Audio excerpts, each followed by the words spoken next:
guys, you've got to check this out. If you have not tried Slick Products Shine Protectant, you are missing out. This is one of my favorite products. It's super easy to use. If you have a dirt bike, ATV, or any vehicle for that matter that has plastic, rubber, you can use it on your car trim or tires. Makes everything look basically brand new again, but also helps to clean up, especially for off-road vehicles.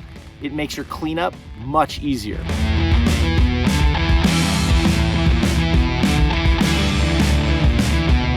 Today I want to show you the proper steps and how I use this product to get the best results. Check this out. So before you go ride, what I like to do is just do a quick coat on the bike, let it sit for a few minutes, and then I'm going to use a towel to just buff it in. You can use this on the plastics. If you like to ride and you're gonna grip on, I wouldn't do a whole lot here on the shrouds. Definitely don't do any on your seat.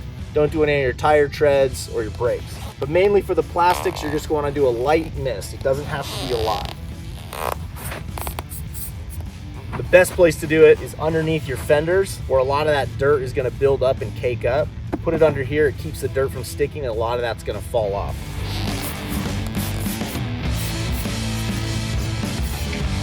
You can even do it here, right around the engine.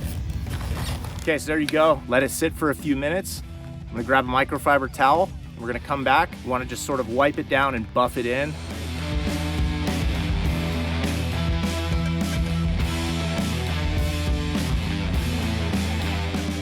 By doing that, it keeps a lot of the dust or anything else from sticking, but really it'll just create a nice barrier between the plastic and the dirt or mud, whatever you're getting into. So this Shine product works really, really good with our off-road wash.